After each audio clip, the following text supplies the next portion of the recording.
What's that old saying? Don't spit up in the air because it'll fall down on your face. Sorry, Renee. Well, no, this won't be as long though. Where I left off was that the tone entirely changed. It went from like, oh my God, this is someone else's code. This is not cool, to like they really bought into and wanted to make these changes, make this game unique. So the assignment, the downside of this assignment was, since the first time I did it was last year, and I did it the second time this year. Um, I didn't know how far to go with it, and the very first time it sprawled. It took maybe 9 weeks. You know what I'm saying? So the second time I did it, I tightened it up a little bit, and I got it. It sounds like a lot, but I got it down to 6 weeks. So in those 6 weeks, believe it or not, because they had to write the code, get the bugs out, comment it, that took almost 3.5 weeks by itself. So they didn't have a lot of time to redo the sprites and redo the music and redo the backgrounds and change the theme and do the storyboard. I always mention storyboard last, but it's the first thing they have to do.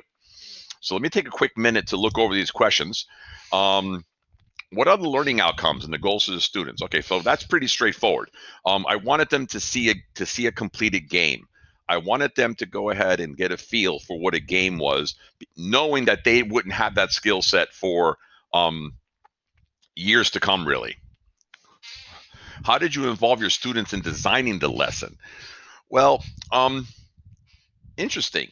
Though the whole thing came up in my head, I piecemealed it to them. And then eventually the discussion came, well, what should we do next? And then they started giving me back that lesson that I had developed without them knowing what was coming next, but they themselves, it was just logical. I mean, it just makes sense. So it's not a big deal.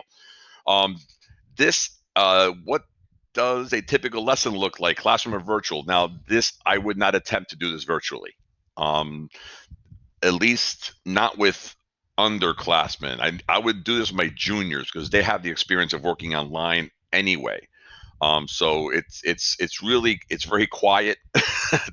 There is some interaction. There's a lot of coding, and there is some planning, but it is a very boring looking thing.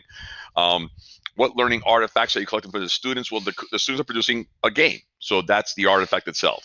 What are some other best practices when implementing the lesson?